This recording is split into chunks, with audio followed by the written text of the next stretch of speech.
आज मैं अपना काम करके जिंदा वापस आऊंगी।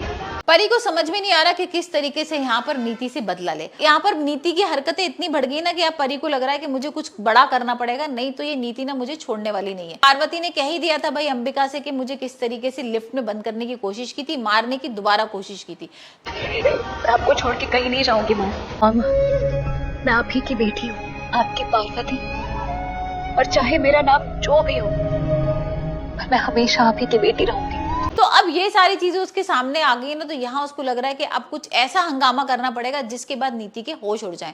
और कुछ ऐसा ही हंगामा होता है यहाँ पर। भाई जो अपनी परी है वो बन के आ जाती है भूत, और यहाँ परी का भूत बन के आती है, तो वैसे भाई नीति के होश उड़ जाते हैं। यहाँ पर जैसे ही वो भूत वगैरह देखती है एकदम पागल हो जाती है। और जो परी कपड़े तेरी मजबूरी है अपने मकसद में कामयाब होने की, लेकिन तुम आदत है आज के बाद कुछ भी क्यों ना हो जाए, परी की कोई चीज, परी का पहनावा कुछ भी हाथ नहीं लगाएगी। आप इन कपड़ों से इतना डर क्यों रही हैं? क्योंकि ये कपड़े मुझे उस लाश पे मिले थे।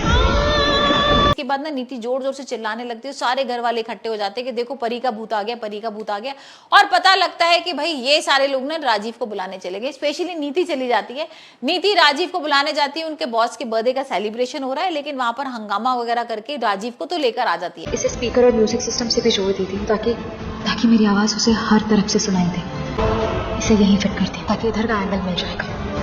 राजीव तो वहां पार्टी करने गया था अपने बॉस के, लेकिन नीति इतने गुस्से में होती है, इतना चिल्लाती है कि राजीव को यहाँ पर जबरदस्ती आना ही पड़ता है। और जैसे ही राजीव आता है तो देखता है कुछ भी नहीं है यहाँ पर, तो भाई नीति पागल हो गई है। और नीति बार बार चिल्लाया जा रही है, देखो परी का भूत वहां सामने खड़ा है। हो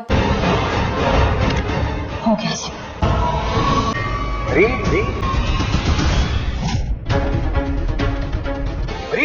परी का भूत मेरे सामने मुझे डराने की कोशिश कर रहा है। और तुम्हें पता है जो पार्वती है ना वही परी है, पार्वती है वही परी है। ये सारी लाइंस ना वो बार बार दोहरा रही होती है। और इतने में ना सारे घर वाले पहुंच जाते हैं अंबिका के पास, ये चेक करने के लिए कि नीति जिस परी से डर रही थी वो वाकई में पार्वती है कि नहीं, या फिर ऐसा तो नहीं कि परी का भूत ही आ गया। और यहाँ नीति ना जोर जोर से चिल्ला रही है बाहर के, मुझे अभी मिलना है पार्वती से, चाहे कितने भी बज रहे हो, कुछ भी हो, मैं बिना मिले उससे नहीं जाऊंगी। और इतना चिल्ला रही होती है कि अंबिका आ जाती है। अंबिका उस पर चिल्लाती भी है, लेकिन वो मानने को तैयार ही नहीं है। और वो धक्का वगैरह देके वो पहुंच जाती है पार्वती के रूम में। जैसी रूम में आती है यहाँ पर उसको पार्वती नहीं दिखती है, तो भाई उसको बिल्कुल कंफर्म हो जाता है कि ये पार्वती थी जो परी बन के मेरे पास आई थी। और जैसे ही यहाँ रूम से बाहर आती है वैसे पीछे से परी आती है और उसको पकड़ लेती है और बोलती है हाँ बोलो, मैं आ गई हूँ, पार्वती हूँ मैं, बताओ क्या कहना है तुम्हें। और इसे देखते ही ना नीति के होश उड़ जाते हैं।